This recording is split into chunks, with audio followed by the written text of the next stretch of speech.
In the last episode, we explored the deep questions about the origins of humanity, starting with the classic debate between creationism and evolution that arose after Darwin's publication in 1859. We explored the history of the Sumerians from 5500 BC, who are believed to be the first civilization to leave written records. We were introduced to the figure of Enki, a Sumerian god who plays a central role in many myths, including those of the creation of humans and the famous flood story. We paid particular attention to the hypothesis of the participation of the Anunnaki in the creation of mankind, according to which they contributed to the development of our race, going as far as the work of Zechariah Sitchin, who presents the hypothesis that the Sumerian gods were actually aliens from the planet Nibiru. According to him, they created humanity through genetic engineering to aid in the mining of gold on Earth. Today we continue this stunning journey into the past from where we left off, in search of the answer to the question, did the Anunnaki really play a key role in the creation of humanity? We last looked at how the Anunnaki created humans through genetic modification of Homo Erectus and genetic material from the god Enki, who then gave his creations the hidden knowledge so they could become independent. Today we continue with the analysis of Sitchin's book, in which he makes connections between the Bible and Mesopotamian mythology. Sitchin often refers to the inhabitants of Nibiru as Nephilim. In this particular case, he compares Enki to the serpent of the Garden of Eden, who helped Eve and then Adam gain knowledge of their nakedness. Meanwhile, he also refers to the biblical God not as a single entity, but all the other high-ranking Anunnakis, particularly Enlil, coalesced into one. How so? Sitchin cited several passages in the Bible as evidence that God is actually amalgamation of deities, in which he uses the plural form instead of singular. For instance, this verse in Genesis chapter 3 verse 22, God refers to himself in plural form as if he was addressing others. And the Lord God said, "The man has now become like one of us, knowing good and evil. He must not be allowed to reach out his hand and take also from the tree of life and eat, and live forever." This was the moment when God banished them out of Eden. In his Mesopotamian mythology counterpart, Sitchin explains that upon discovering that the humans now have the ability to multiply on their own without the aid of the gods and thus take more control of their lives, Enlil cast them out of the abode of the gods. He did so to prevent humans from also gaining immortality. Enlil sent them to the east of Eden, aka in the Zagros Mountains near Mesopotamia, where they started to build cities. As for Enki, unlike the snake, he avoided severe punishment thanks to his cleverness.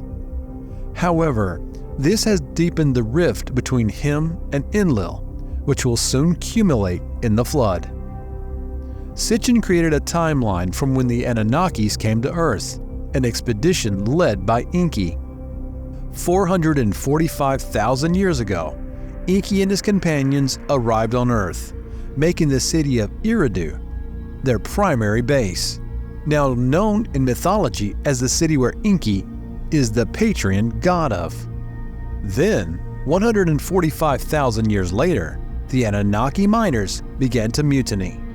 Enki stopped the growing dissatisfaction by creating the hybrid race, Lulu and Milu, which means primitive worker. Along with him on this project was his wife, Ninhursag, and several other high-ranking officials. Incidentally, the first Homo sapiens had begun to spring around this time according to scientific research. Does that sound like such a long time? To human years, it might have been, but remember that a year in Anunnaki's life is equivalent to 3,600 Earth years. Not only were they immortal, but also time passes different for them. Now, Earth during this time was undergoing an immense shift in climate. Beginning around 430,000 years ago, the ice sheets started to melt. It's also a scientific fact that in the last 2.6 million years, global temperatures fluctuate, with ice aging lasting up to 100,000 years, and then warmer periods, called interglacials, would interrupt that, and they could last from 10,000 to 25,000 years. Unfortunately, the recent ice ages and its interglacial periods have a huge impact on the inhabitants of Earth, particularly the humans. These severe fluctuations have resulted in various catastrophes, such as disease and famine, and they've hit the Earthlings. However, the worst is yet to come. 13,000 years ago, the advanced Anunnakis were already aware of an impending catastrophe. A huge flooding would sweep over the planet and will kill every creature in its path. Worse, it's also the time when Nibiru would come close to Earth, thus triggering the huge waves and ice melting. They knew the disaster was unavoidable, but Enlil, already fed up with humanity at this point, decided to let it happen. He even forced the gods, including Enki, whom he knew was very lenient and merciful towards humans, to swear an oath that they would never help them. While the Anunnakis were preparing for this departure, the humans had no idea what was going to happen.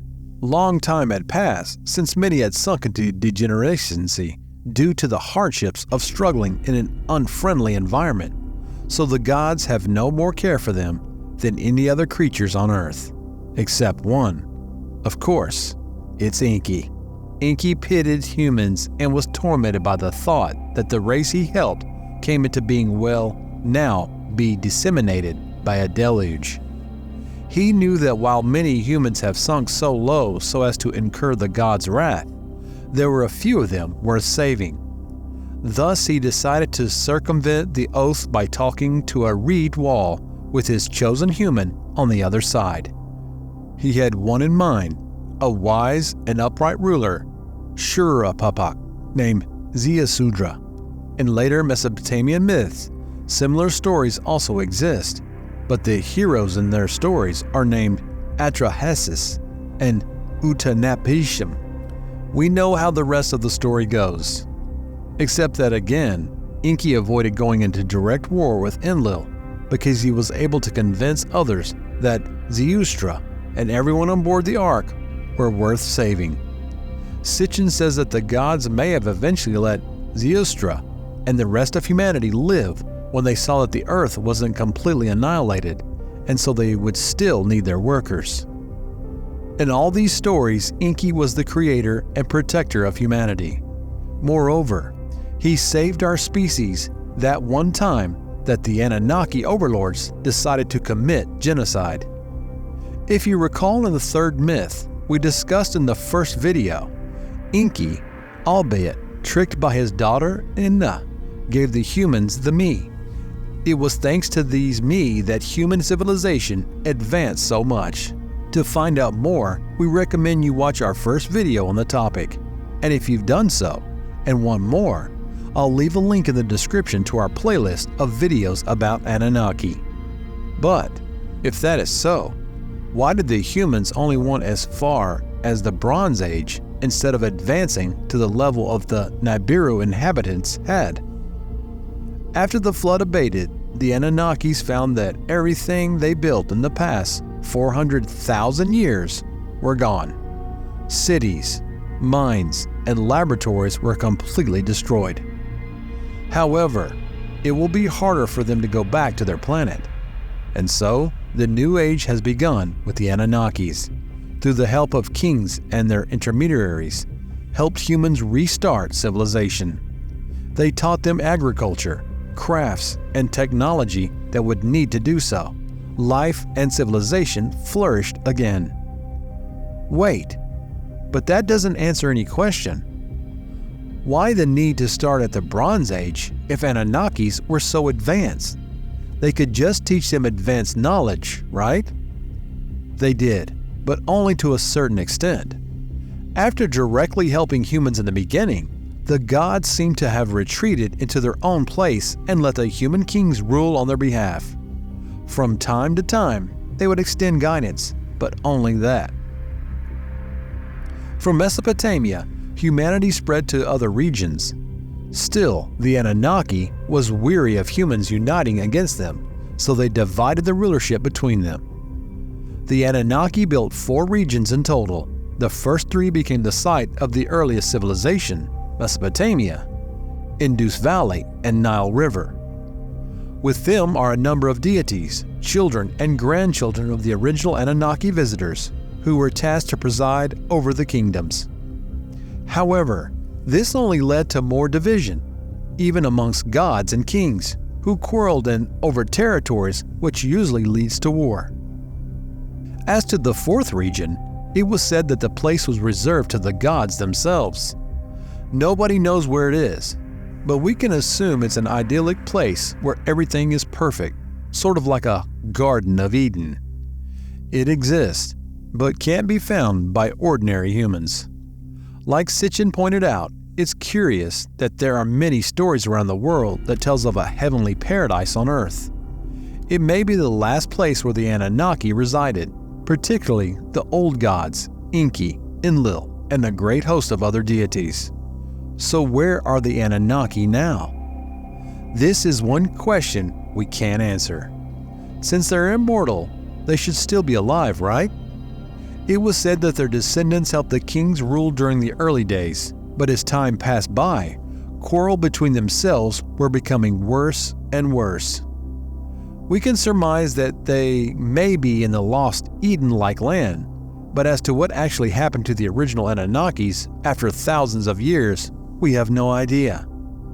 As for humanity's best friend with the Anunnaki, Enki, he is on the same boat with everyone. If he did exist, he has now vanished into the ancient inscriptions of mythology, regarded as nothing but a more deity devised by one of the first civilizations in history.